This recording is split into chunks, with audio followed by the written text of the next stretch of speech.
আসসালামু আলাইকুম। আশা করছি আপনারা সবাই ভালো আছেন। আমরা এখন জাতীয় উদ্যান রামসাগর দিঘি দেখে আসলাম। তো আমরা অনেকজন এসেছি। এখানে আমার সাথে কয়েকজন ট্রাভেলার আছে। দেখি, শুনি ওনারা কী বলেন, ওনাদের স্টেটমেন্টগুলো নেই। আপনার পরিচয় দিয়ে আপনার ধন্যবাদ। স্টেটমেন্টগুলো। আমি মোহাম্মদ শামসুদ্দোহা ডালি, মুন্সিগঞ্জ থেকে এসছি। বহুদিনের একটি আকাঙ্ক্ষা ছিল যে দিনাজপুর জেলা ভ্রমণ করব। তারই অংশ হিসেবে পর্যটক বাংলা মিজু মিদ্যার সাথে চলে আসলাম। আজকের এই দিনাজপুর ভ্রমণ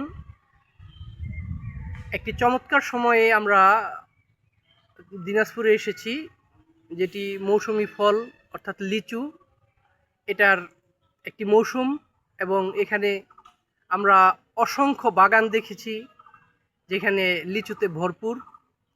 এবং আরও যেটা দেখেছি সেটা হচ্ছে দিগন্ত বিস্তৃত জুড়ে ফসলের মাঠ, ধান ক্ষেত আর ধান ক্ষেত, যা আমাদের প্রাণ জুড়িয়েছে। এখন আমরা রয়েছি দিনাজপুরের বিখ্যাত রামসাগর। এটি আসলে প্রকৃতির একটি চমৎকার নির্মাণ, একটি সুন্দর জলধারা, যেখানে আমরা ঘুরে দেখলাম এর প্রাকৃতিক সৌন্দর্য এবং গোসল করে দেহ এবং মনকে প্রশান্ত করলাম। সব মিলিয়ে আমাদের সাথে যারা ছিল আজকের ভ্রমণের উদ্দেশ্যে এসেছে, সবাই খুব চমৎকার মনের মানুষ ছিল। সকলের সাথে খুব সৌহার্দ্যপূর্ণ পরিবেশে আমরা ঘুরে বেড়ালাম। ধন্যবাদ আপনাকে। খুব ভালো লাগলো। ভাই, আপনার পরিচয় দিয়ে আপনি কিছু বলুন যে আপনারা যেখানে ঘুরতে এসেছেন কেমন লাগছে, আপনার অভিমত কী?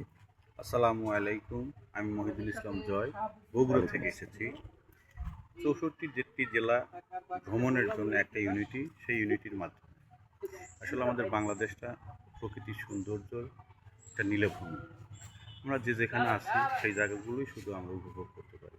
এর বাইরে পৃথিবীতে অনেক সুন্দর সুন্দর জায়গা আছে, তার মধ্যে বাংলাদেশটাও একটা অন্যতম সুন্দর জায়গা, লীলাভূমি।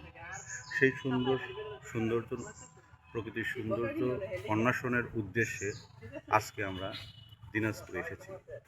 প্রথমে এসে আমরা রাবার ড্যাম, যেটা মোহনপুরে দিনাজপুর সদর উপজেলায় অবস্থিত, কৃষকদের জমি সেচের পানির ব্যবস্থা করার জন্য মূলত সেই রাবার ড্যামটা তৈরি করা হয়। সেই রাবার ড্যামটা আমরা দেখলাম খুব সুন্দর, সেখানে পানির যে স্রোত দেখে আমরা অভিভূত, সুন্দর, মুগ্ধ হয়েছি। এরপরে এসেছি আমরা দিনাজপুরের রামসাগর দিঘি দেখতে।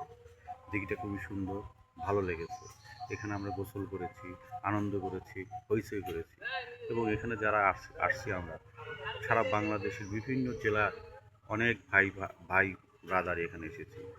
এভাবেই আমাদের পৃথিবীটা একদিন হয়তো দেখব, কতটুকুন দেখতে পাবো জানি না, কিন্তু পৃথিবীর সৌন্দর্য, আল্লাহর সৃষ্টির যে সৌন্দর্য, সেই সৌন্দর্যগুলো উপভোগ করবো আমরা। সকলকেই যেন আল্লাহ তাআলা এই উপভোগ করার তৌফিক দান করে। আমিন। আমি এই কথা বলে আমি আমার সংক্ষিপ্ত কথা বলা শেষ করছি। সকলকে ধন্যবাদ। আসসালামু আলাইকুম। ওয়ালাইকুম আসসালাম, ধন্যবাদ আপনাকে।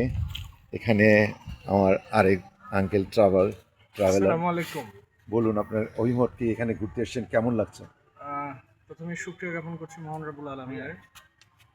অলকুল্লু বিসমিকাল রব্বিকুল আলা। আজকে জুমাবার আমরা উত্তরবঙ্গের সঙ্গে বাংলাদেশের প্রাণকেন্দ্র ঢাকার সহ দক্ষিণ অঞ্চলের কিছু জেলা মিলে একটা সফরে এসেছে উত্তরবঙ্গের বাংকার দিনাজপুর নিয়ে নতুন করে কিছু বলার নাই। বাংলাদেশের ইতিহাস, প্রাণ স্থাপত্য, নৃতত্ত্ব, কৃষি প্রাণ প্রাচুর্যের অন্যতম একটা স্থল, যেখানে আপনি সবুজ পাবেন, মানুষ পাবেন, নৃগোষ্ঠী পাবেন, তাদের মধ্যে আন্তরিকতা, হৃদ্যতা সবই পাবেন। বাংলাদেশের অপরূপ সৌন্দর্য 64 জেলায় 64 রকম যদি হয়, দিনাজপুরের ভাই হলো এখানকার রামসাগর, এখানকার বেশ কিছু সনাতনী স্থাপনা।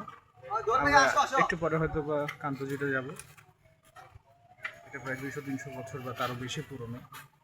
তারপরে এখানে কিছু রাজবাড়ি আছে, সেটা দেখব। তো আপনাদের ধন্যবাদ, আপনারা যারা দেখছেন। আমাদের দেখার উদ্দেশ্য ভালোর জন্য, জ্ঞান চর্চার জন্য। সবাই ভালো থাকে, একে অন্যের জন্য দোয়া করি, বাংলাদেশ সমৃদ্ধ হোক। ধন্যবাদ আসসালামু আপনাকে, আলাইকুম। ধন্যবাদ আপনাকে। তা আপনারা সবাই শুনলেন কার কী মতামত। আসলেও প্রকৃতির মাঝে সৌন্দর্য লুকিয়ে আছে। সেই সৌন্দর্য দেখতে হলে সুন্দর চোখ থাকতে হয়। সেই সুন্দর চোখ দিয়ে আপনারা প্রকৃতির মাঝে চলে আসুন এবং সৌন্দর্যকে উপভোগ করুন। ভালো থাকুন, সুস্থ থাকুন। আল্লাহ হাফেজ।